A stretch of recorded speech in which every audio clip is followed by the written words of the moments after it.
इस फिल्म की शुरुआत में हम टिम और ओलिविया नाम के एक कपल को देखते हैं जिन्होंने हाल ही में अपने बच्चे को खोया है, जिसकी वजह से ये दोनों काफ़ी अपसेट हैं। इसीलिए ओलिविया टिम को अपने साथ पेरिस चलने को कहती है ताकि ये दोनों अपनी नई जिंदगी शुरू कर सकें, पर टिम अपने काम को छोड़कर जाने से मना कर देता है। इस बात से ओलिविया काफ़ी हर्ट हो जाती है। वो रात भर इसके बारे में सोचती है और अगली सुबह अपना बैग पैक कर अकेली ही वहाँ से जाने लगती है। पर वो जैसे ही दरवाज़ा खोलती है तो उसके सामने एक अजीब सी काली दीवार खड़ी होती है।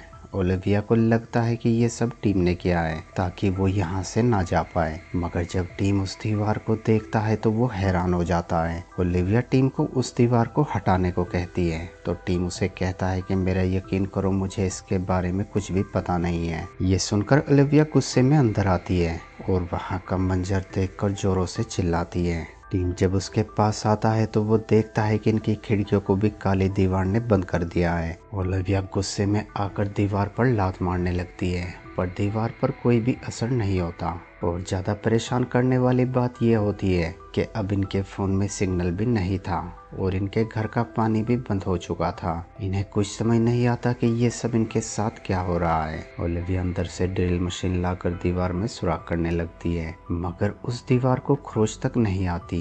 ये देखकर ये दोनों मिलकर कोशिश करने लगते हैं तो ड्रिल मशीन का मुंह गर्म होकर लाल हो जाता है, पर दीवार पर कोई भी असर नहीं होता। ये देखकर टीम दरवाजे को छोड़ पास की दीवार में सुराख करने लगता है तो इन्हें पता चलता है कि घर की दीवार के पीछे भी वही काली दीवार है। ये देखकर अब ये दोनों काफी परेशान हो जाते हैं। तभी इन्हें पास की दीवार से किसी के चिल्लाने की आवाज आती है। ओलिविया जल्दी से उस दीवार में सुराख करने लगती है और इस बार दीवार में सुराख हो भी जाता है तो ये दोनों देखते हैं कि दीवार की दूसरी तरफ भी एक कपल है जो इन्हीं सब परेशानियों से गुजर रहा है। अब ओलिविया को एहसास हो जाता है कि किसी ने इस पूरे अपार्टमेंट को इस काली दीवार से ढक दिया है, पर टिम हार नहीं मानता। वो ओलिविया से कहता है कि हमें हार नहीं मानना है, हमें इसे किसी गेम की तरह सुलझाना होगा। ये सुनकर ओलिविया को और भी गुस्सा आ जाता है। वो टीम से कहती है कि अगर तुमने मेरी बात मानी होती तो हम आज यहाँ नहीं फंसे होते, और इसी तरह से इन दोनों में बहस होने लगती है। ये दोनों एक दूसरे के ऊपर चिल्लाने लगते हैं तो टीम गुस्से में आकर अपना फोन उसी दीवार पर पटक देता है। थोड़ी देर बाद टीम का गुस्सा जब शांत होता है तो टीम देखता है कि उस दीवार पर उसके फोन का एक टुकड़ा लगा है। टीम को पता चलता है कि ये दीवार मजबूत मैग्नेट से बनी है। अब क्योंकि ओलिविया एक आर्किटेक्ट होती है तो वो दीवार पर घर के सारे छोटे मोटे सामान को चिपका देती है ताकि उसे पता चल सके कि मैग्नेटिक पावर ज्यादा कहाँ पर है। और उन्हें पता चल जाता है कि इस दीवार में खास 4 ऐसी जगह है जहाँ पर मैग्नेटिक पावर ज्यादा है। पर इससे पहले कि ये कुछ और कर पाते तभी वो सारे धातु के सामान वाइब्रेट होने लगते हैं और किसी बुलेट की तरह इनकी तरफ आते हैं। टीम वक्त रहते ओलिविया को बचा लेता है, पर खुद वो बहुत बुरी तरीके से घायल हो जाता है। ये सब देखकर ये दोनों काफी डर जाते हैं।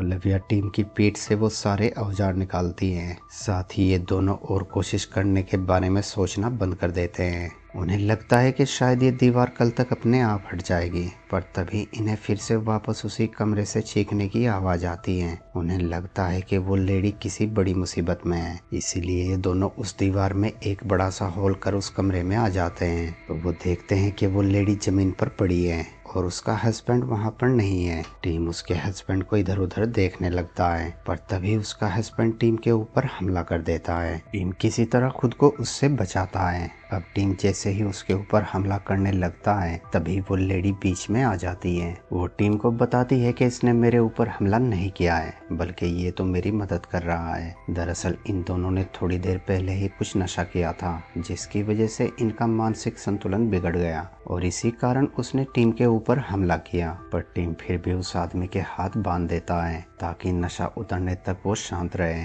अब ये दोनों ओलिविया को अपना नाम बताते हैं। लड़की का नाम एना है और लड़के का नाम आरवन है। फिर टीम वहां से अपने स्टोर में आ जाता है कि शायद उसे कोई टूल बॉक्स मिल जाए जिससे वो इस दीवार को तोड़ सके। टीम को यहाँ एक बड़ा सा हथौड़ा मिलता है। टीम उसे अपनी पूरी ताकत से दीवार पर मारता है, मगर उस दीवार पर खरोच तक नहीं आती। ये देखकर टीम निराश होकर बैठ जाता है। तभी ओलिविया के दिमाग में एक आइडिया आता है। वो उन्हें कहती है कि क्यों ना हम इस दीवार के बजाय छत को तोड़ें, क्योंकि इस वक्त हम 3rd फ्लोर पर हैं। और जब हम इस बिल्डिंग में शिफ्ट हुए थे तो मैंने देखा था कि इस बिल्डिंग के नीचे वर्ल्ड वॉर 2 के समय का एक बंकर है और ऐसे बंकर अक्सर मेट्रो स्टेशन के बाहर निकलते हैं। ये सुनकर इन्हें एक उम्मीद की किरण नजर आती है और टीम छत तोड़ना शुरू कर देता है। कुछ मिनटों के बाद टीम छत को तोड़ देता है, पर इस फ्लोर पर बहुत ज्यादा अंधेरा होता है। टीम टॉर्च जलाकर नीचे आता है, पर तभी एक ओल्ड मैन उसके ऊपर गन तान देता है। वो टीम से कहता है कि मैं तुम्हें अपना राशन नहीं ले जाने दूंगा। तो टीम और बाकी के लोग उसे समझाते हैं कि वो बस बेसमेंट तक जाना चाहते हैं, मगर वो ओल्ड मैन उनकी एक नहीं सुनता और वो टीम को वहां से जाने को कहता है। मगर तभी वहां उस ओल्ड मैन की पोती लिया आ जाती है, जो अपने दादा को शांत कर उसे समझाती है। लिया की बात सुनकर वो ओल्ड मैन शांत हो जाता है और ये सब उस फ्लोर पर इकट्ठा हो जाते हैं। तभी टीम की नज़र छत से गिरे एक स्मोक डिटेक्टर पर पड़ती है। वो देखता है कि इस डिटेक्टर के अंदर एक कैमरा छिपा है। टीम उस ओल्ड मैन से पूछता है कि क्या ये आपने लगवाया था, तो वो मना कर देता है। अब टीम को शक हो जाता है। वो जल्दी से छत के दूसरे डिटेक्टर को तोड़ता है तो उसके अंदर भी एक कैमरा छिपा होता है। ये देखकर आरवन उन्हें कहता है कि मेरा शक सही था, ये सब मकान मालिक का ही किया धरा है। तो ओलिविया उन्हें कहती है कि क्यों ना हम मकान मालिक से ही बात करें, वो पास के कमरे में ही तो रहता है। ये सुनकर वो पास की दीवार को तोड़ देते हैं और मकान मालिक के कमरे में आ जाते हैं। मगर यहाँ का मंजर देखकर उन सब की आंखें फटी रह जाती हैं, क्योंकि मकान मालिक की किसी ने बड़ी ही बेरहमी से हत्या कर दी थी। ये देखकर वो सब बहुत ज़्यादा डर जाते हैं। सबको यकीन हो जाता है कि कोई तो है जो इन सबको मारना चाहता है। आरवन पैनिक होकर छत को तोड़ने लगता है। तभी वो छत बहुत ज्यादा टूट जाती है और वो चारों फिसलकर दूसरे फ्लोर पर आ जाते हैं, जहां इनकी मुलाकात यूरी नाम के आदमी से होती है। दरअसल इस फ्लोर पर एडन नाम का आदमी रहता है। ओलिविया यूरी से पूछती है कि तुम कौन हो, यहाँ तो एडन रहता है। तो यूरी उन्हें बताता है कि वो मेरा दोस्त है और मैं यहाँ कुछ दिन पहले ही रहने आया हूँ। फिर यूरी उनसे पूछता है कि आप लोग ये सब क्या कर रहे हो। तो ओलिविया उसे सारी बात बताती है, जिसे सुनकर यूरी उन्हें अलग ही तरह की बात बताता है। वो कहता है कि हो सकता है कि बाहर कोई खतरनाक वायरस फैल गया हो और ये दीवार हमें उससे बचा रही हो, पर ये लोग यूरी की बातों से इत्तेफाक नहीं रखते। ओलिविया उससे पूछती है कि एडन कहाँ है। तो यूरी इन्हें एक कमरे में लेकर आता है, जहां एडन की लाश पड़ी होती है। यूरी उन्हें बताता है कि आज सुबह जब एडन काली दीवार के पास गया, तभी उसकी दिल की धड़कन रुक गई थी। शायद उसके पेसमेकर में कुछ खराबी आ गई होगी, जिसकी वजह से उसकी मौत हो गई। और ये सब उसकी बातों पर ध्यान न देते हुए आगे बढ़ते हैं और छत तोड़कर बेसमेंट में आ जाते हैं, जहां एक लोहे का बड़ा सा दरवाजा होता है, जिसे देखकर इन सब की उम्मीद बढ़ जाती है। उन्हें लगता है कि अब बस उनकी आज़ादी एक कदम दूर है। ओलिविया उस एक्स से उस दरवाजे को तोड़ती है, पर जैसे ही वो दरवाजा खोलती है, इन सब की उम्मीद टूट जाती है, क्योंकि वहाँ भी वो ब्लैक बॉल खड़ी होती है। उन्हें कुछ समझ नहीं आता कि आखिर ये दीवार बंकर तक आई कैसे। ये देखकर आरवन अपना आपा खो देता है और वो उस ओल्ड मैन की गन छीनकर बिना सोचे दीवार पर गोलियां बरसाने लगता है, पर वो गोलियां दीवार के पास जाने से पहले ही रुक जाती हैं और बहुत तेजी से घूमने लगती हैं। टीम समझ जाता है कि वो गोलियां वापस उनकी तरफ आने वाली है। वो सबसे जल्दी से नीचे झुकने को कहता है। बाकी सब तो नीचे बैठ जाते हैं, मगर ओल्ड मैन को गोली लग जाती है और उसकी वहीं पर मौत हो जाती है। ये देखकर आरवन को अपनी गलती का एहसास होता है और वो लिया से इसके लिए माफी मांगता है, जिसके बाद ये सब वापस यूरी के पास आ जाते हैं। इन सब की बाहर जाने की उम्मीद पूरी तरह से खत्म हो जाती है, पर टीम अब भी हिम्मत नहीं हारता। वो सबसे कहता है कि ऐसे हाथ पर हाथ धरे बैठने से कुछ नहीं होगा, हमें दोबारा मकान मालिक के कमरे में जाकर देखना होगा। हो सकता है कि वहाँ हमें कोई क्लू मिल जाए। टीम, एना और आरवन दोबारा उसके कमरे में आ जाते हैं। वहीं ओलिविया और लिया एडन के पास रुक जाती है, तो उन एडन के डोर से कई तरह की ड्राइंग और एक विजिटिंग कार्ड मिलता है, जिससे पता चलता है कि एडन तो किसी नैनो टेक्नोलॉजी कंपनी में इंजीनियर का काम करता था। दूसरे डोर में लिया को एक टूटा हुआ लैपटॉप और एक मोबाइल फोन मिलता है। तो यूरी उन्हें बताता है कि एडन ने ये सब निराश होकर तोड़ दिया होगा। उधर टीम, आरवन और एना मकान मालिक के घर की तलाशी ले रहे होते हैं। तो यहाँ टीम नोटिस करता है कि ये कमरा बाकी कमरों से छोटा है।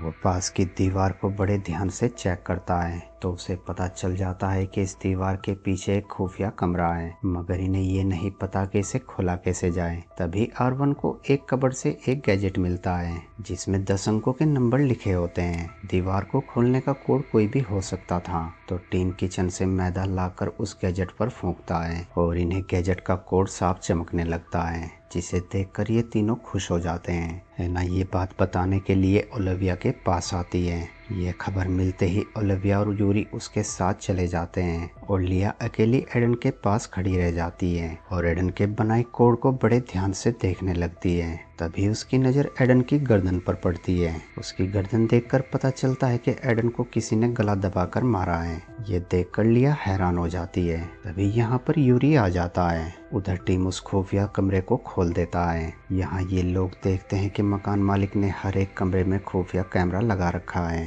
ये देखकर इन सब का शक यकीन में बदल जाता है कि मकान मालिक एक दिमागी रोगी था जो सबको लाइव शो में बदलना चाहता था। अब टीम सुबह की सीसीटीवी फुटेज को देखने लगता है तो इन्हें पता चलता है कि उनके दरवाजे के पास पहले एक काला धुआं आया जो अचानक एक काली दीवार में बदल गया। ये देखकर वो सब लोग हैरान हो जाते हैं। फिर ये लोग एडन के कमरे की वीडियो फुटेज को देखते हैं तो इन्हें पता चलता है कि एडन ने किसी तरह उस काली दीवार को खोल लिया था। तभी ये लोग नोटिस करते हैं कि यूरी इनके पास नहीं है और वन उसे देखने के लिए नीचे कमरे में आता है तो यूरी कुछ दस्तावेजों को जला रहा था और लिया की लाश भी जमीन पर पड़ी थी। ये देखकर आरवन समझ जाता है कि लिया को यूरी ने ही मारा है। वही टीम देखता है कि एडन को मारने वाला भी यूरी ही है। ये देखकर वो तीनों जल्दी से एडन के कमरे में आते हैं और इन तीनों में फाइट होने लगती है, पर आरवन और टीम यूरी को किसी तरह काबू कर लेते हैं और उससे इस दीवार के बारे में पूछते हैं। तो यूरी ने बताता है कि ये ब्लैक वॉल नैनो कंपनी द्वारा बनाई गई अल्टीमेट डिफेंस सिस्टम है। इसका एक्टिवेट होने का मतलब ये है कि बाहर की दुनिया किसी भारी संकट में आने वाली है। तो ओलिविया उससे पूछती है कि अगर ये सच है तो एडन ने इस दीवार को क्यों खोला, मगर अब यूरी कुछ भी बताने से इनकार कर देता है। तो ये दोबारा मॉनिटर के पास आते हैं और एडन ने इस दीवार को कैसे खोला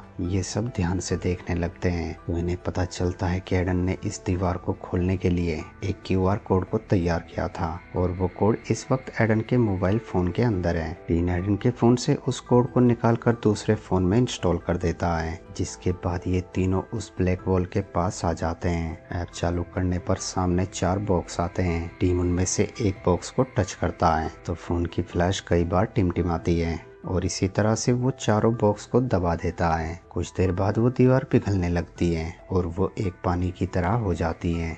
एना उसे देखने के लिए दीवार के अंदर अपना हाथ डाल देती है तो उसे काफी अच्छा महसूस देता है, पर अगले ही पल उसका हाथ उस दीवार में जमने लगता है। वो अपने हाथ को निकालने की कोशिश करने लगती है, मगर अब उसका हाथ पूरी तरह से जम जाता है। ये देखकर वो तीनों उसके हाथ को खींचने की कोशिश करने लगते हैं और इसी हड़बड़ाहट में एना का पैर भी उस दीवार के अंदर आ जाता है। तभी वो दीवार फिर से बनना शुरू हो जाती है और एना के 2 टुकड़े हो जाते हैं। आरवन अपनी पत्नी की मौत को देखकर पागल सा हो जाता है। तभी इन्हें यूरी की भयंकर हंसी की आवाज आती है, जिसे सुनकर आरवन को बहुत गुस्सा आता है और वो अंदर आकर यूरी को शूट कर देता है। अब आरवन एना के बिना जीना नहीं चाहता था तो वो खुद को भी शूट कर लेता है। इसके बाद बस अब ओलिविया और टीम ही बचे थे।